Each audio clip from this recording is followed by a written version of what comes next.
আপনি কি ডায়েট না করেও ওজন কমাতে চান? তাহলে আজকে আমি যে ৫টি খাবারের কথা বলবো, এই খাবারগুলো প্রতিদিন নিয়মিত খেলেই আপনার শরীরের মধ্যে থাকা অতিরিক্ত চর্বি এবং ফ্যাট গলে নির্মূল হয়ে যাবে।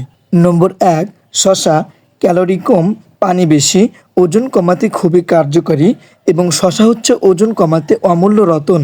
নম্বর ২, আপেল। আপেলের মধ্যে রয়েছে ফাইবারে ভরপুর, খেলে পেট ভরে যায়, অতিরিক্ত খাওয়ার চাহিদা কমে যায়, ফলে ওজন কমতে খুবই কার্যকর। নম্বর ৩, ডাউল। ডাউলে রয়েছে প্রোটিন ও ফাইবার বেশি, তাই ওজন কমাতে দারুণ উপকারী। নম্বর ৪, চা। দুধ অথবা চিনি না মিশিয়ে খেতে পারলে ওজন কমাতে কিছুটা সহায়ক। নাম্বার ৫, ডিম। সকালে খালি পেটে ডিম খেলে পেট ভরা থাকে, ক্ষুধা কম লাগে এবং ওজন কমাতে সাহায্য করে। প্রিয় বন্ধুরা, ভিডিওটা এই পর্যন্তই। ভালো লাগলে লাইক, কমেন্ট এবং শেয়ার করে পাশেই থাকুন। ধন্যবাদ।